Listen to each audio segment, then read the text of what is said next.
Well, good morning. This is Jim Whitehead of All Power Group. And today we're doing some power coffee news. A very short take here, but I found, I'm searching every day for good, interesting info related to the coffee world. And what I found was, and this came from Mexico News Daily, and you see where it says, and again, I find this very interesting, very unique. And this is, again, from the Mexico Daily News. Mexico introduces an instant wellness coffee.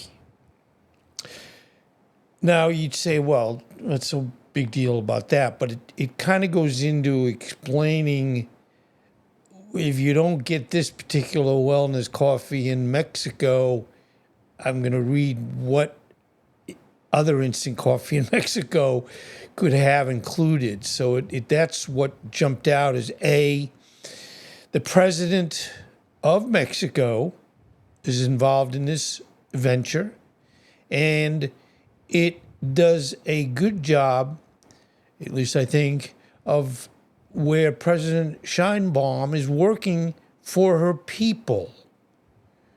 And some would say, well, this is kind of unusual. Well, it is.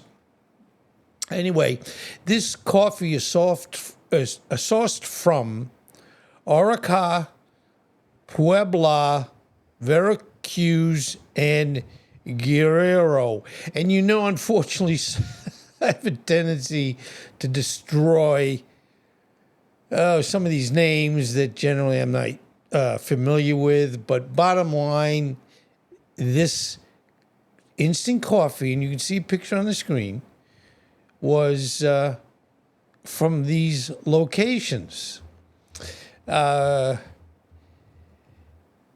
what we run into, and there she is introducing the coffee, pretty amazing, because again, it's kind of the best of both worlds. It's not that I I don't even drink instant coffee. My wife does. So, and she Nescafe and Folgers and whatever. But bottom line,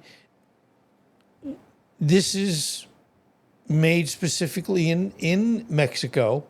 And when I read a little bit more about it, you'll understand why it caught my eye.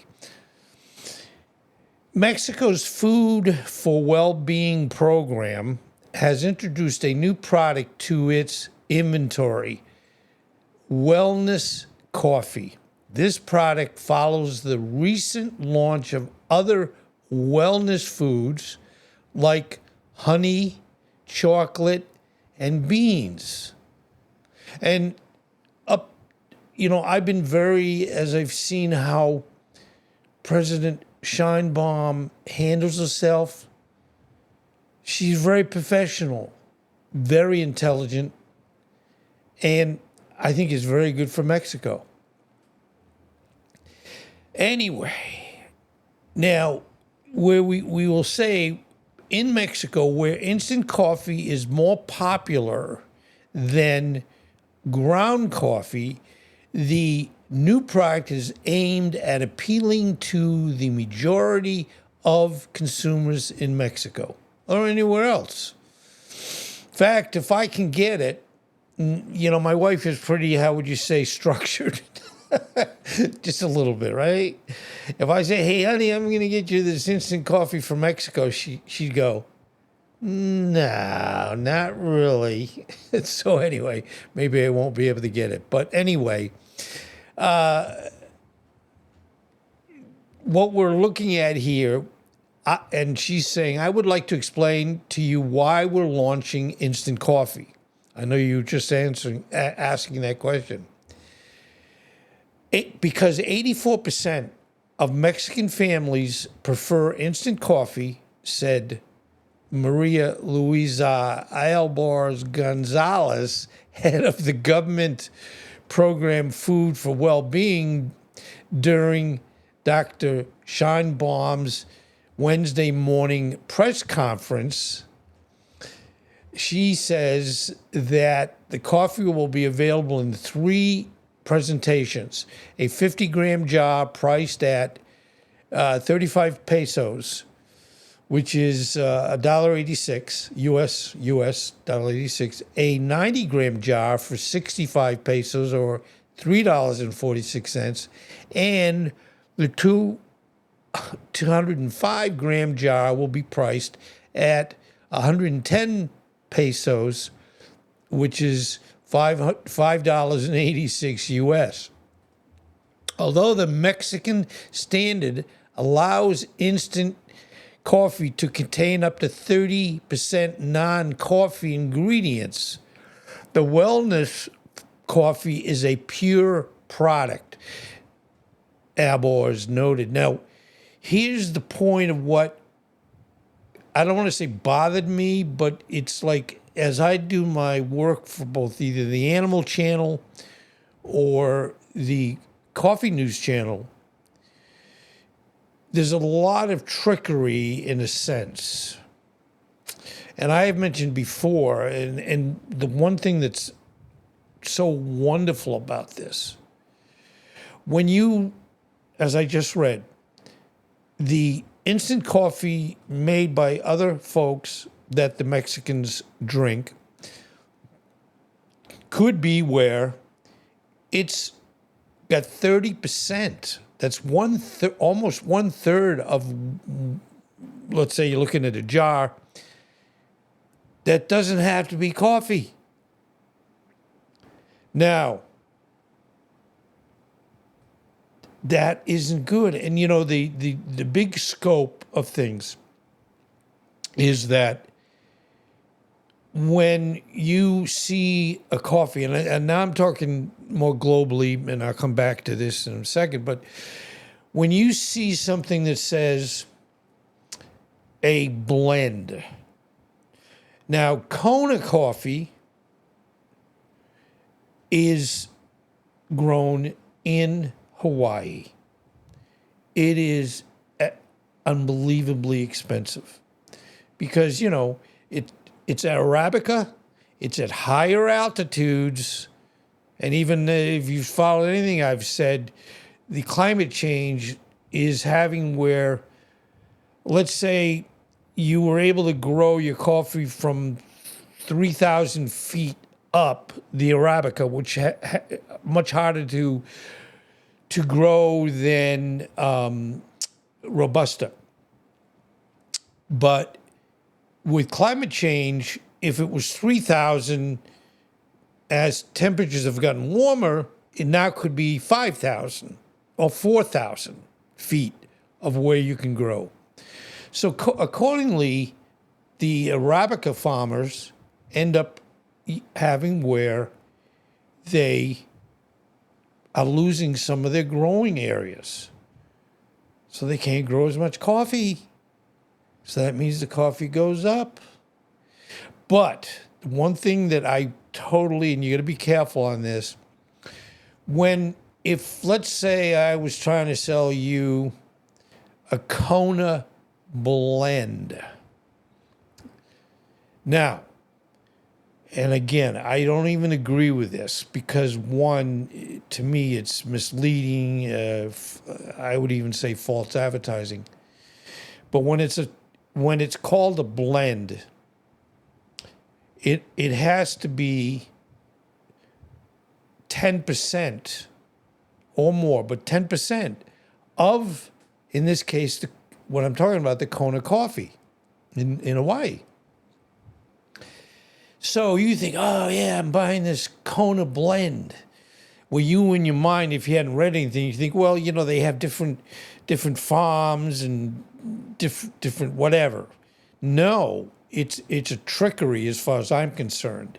Because, again, they only need to put 10% of Kona, actual Kona-grown real coffee.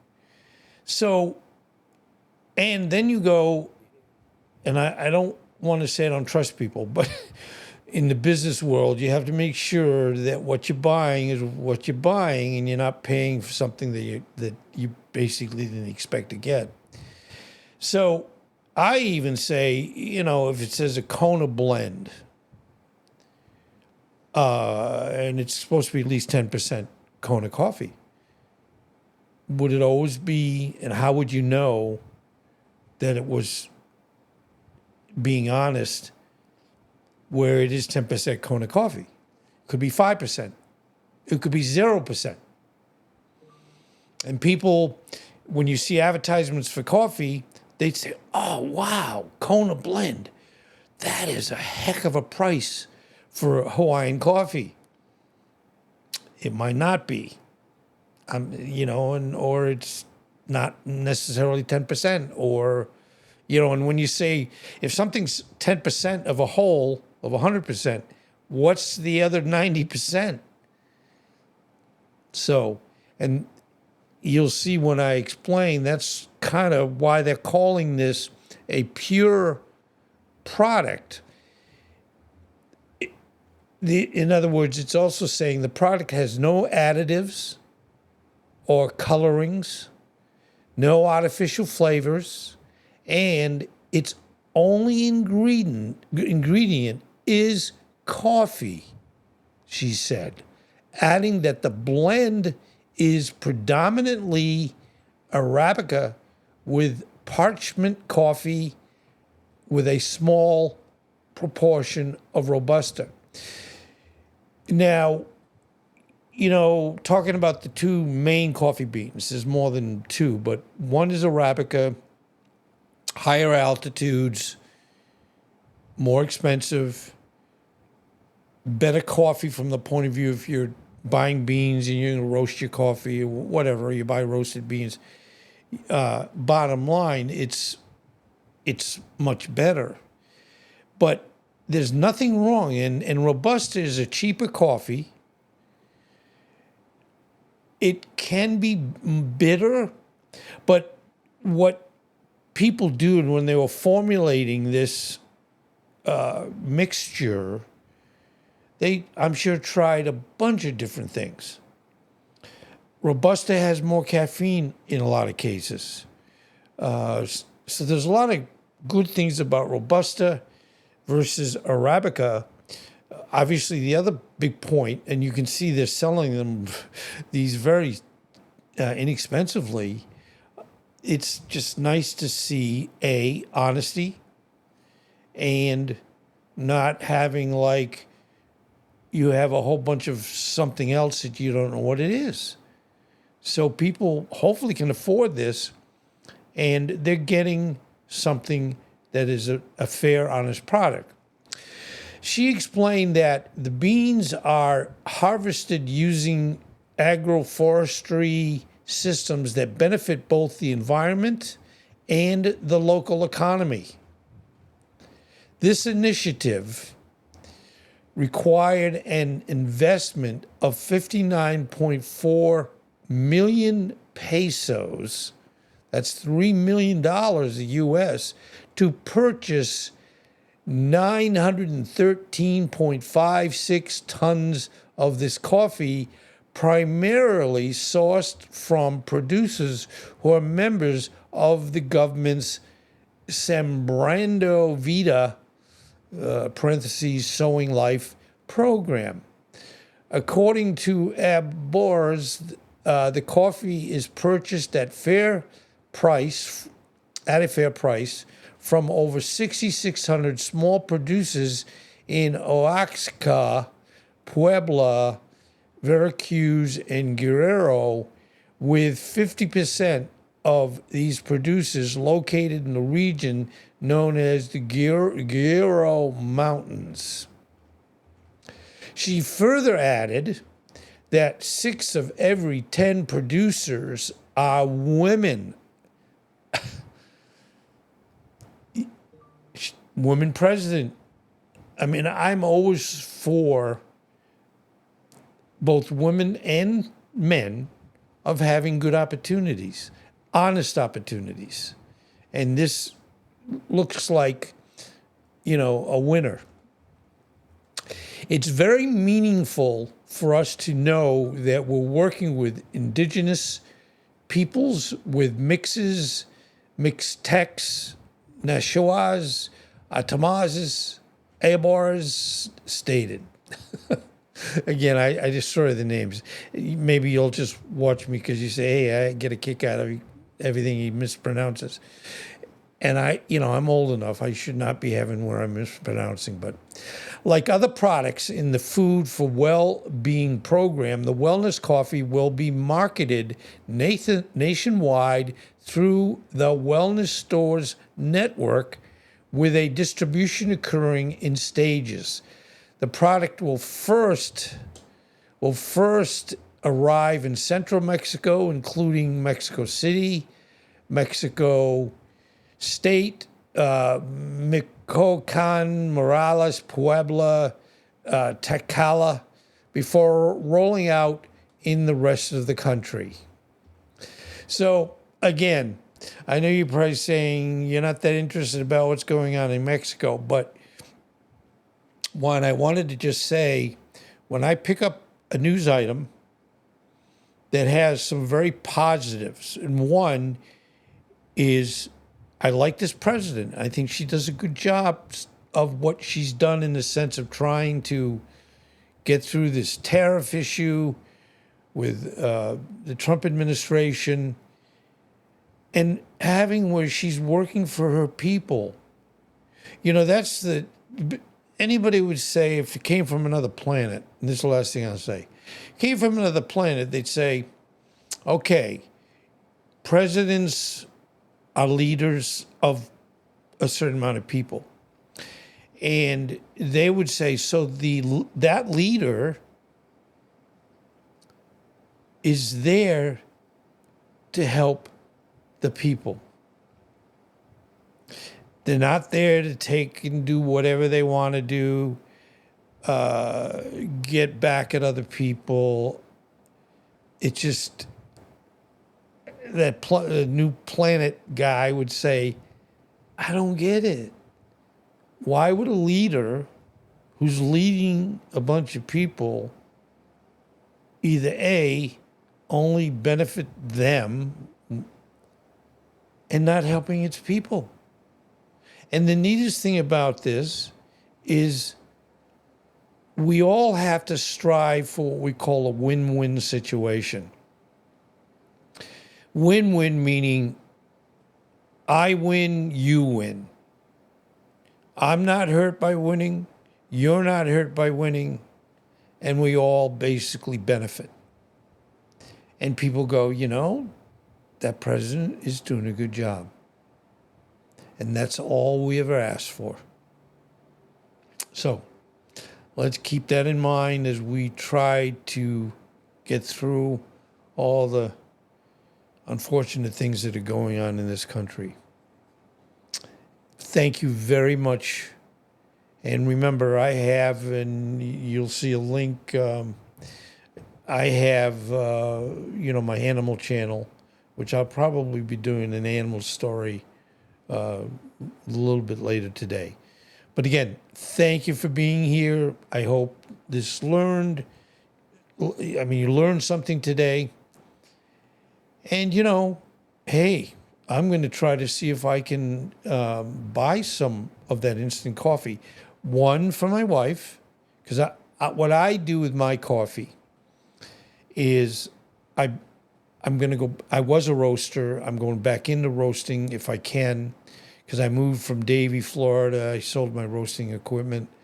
So we're working on another plan, even though I'm not a youngster. But I buy my coffee beans typically in either 1 pound, 2 pound, or 5 pound batches from a good roaster. I try to give business locally if possible. And it's whole bean. They're fresh.